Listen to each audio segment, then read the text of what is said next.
Welcome back to Unbound Faith.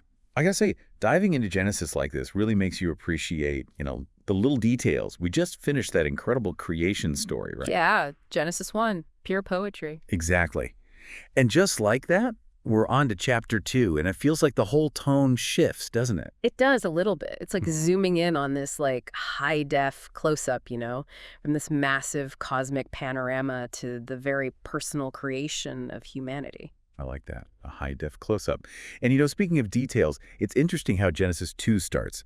After all that creating, we get a day of rest. It's such a critical point, right? It establishes the Sabbath, this idea of resting on the seventh day, not just for like physical rest, it's Yeah. deeper than that. Right, it's like a spiritual practice almost. Mhm.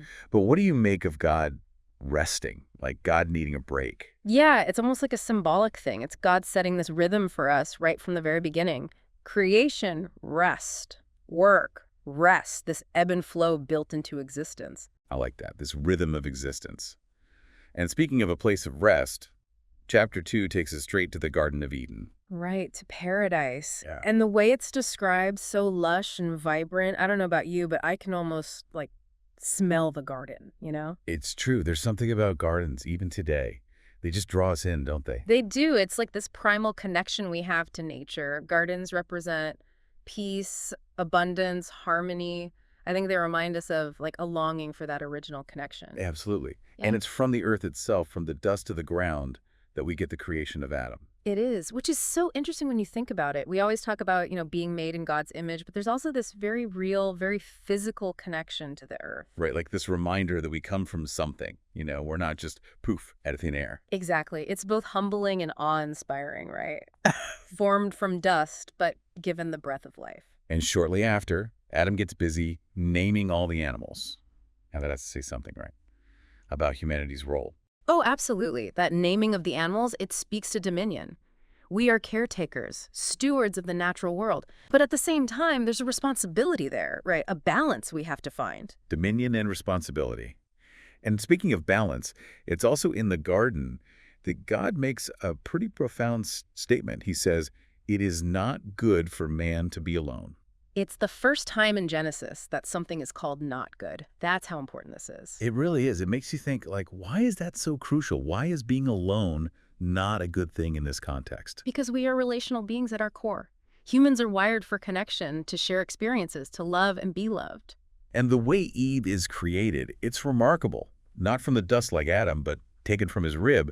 This really emphasizes that connection. It really does. This idea of one flesh, it speaks to a deep unity and equality, a partnership between men and women that's like built into our very creation. And you think about it, it's not just about marriage, is it? It's bigger than that.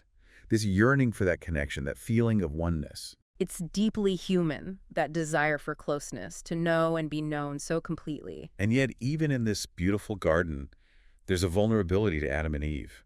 They're described as naked and unashamed. And it's such a pure image, isn't it? Like children, no self-consciousness, just pure innocence. Knowing what's coming later in Genesis, it's almost like a bittersweet moment. It makes you wonder about that state of being. What would it be like to live without shame? What would it mean to be truly naked in the world today, like emotionally, spiritually naked? It's definitely something to think about. It really is. It's amazing how just a few verses can pack such a punch. From the stillness of the Sabbath, the vibrancy of the garden, the creation of man and woman, the responsibility we have to care for creation, and of course, this deep need for connection, this longing for unity.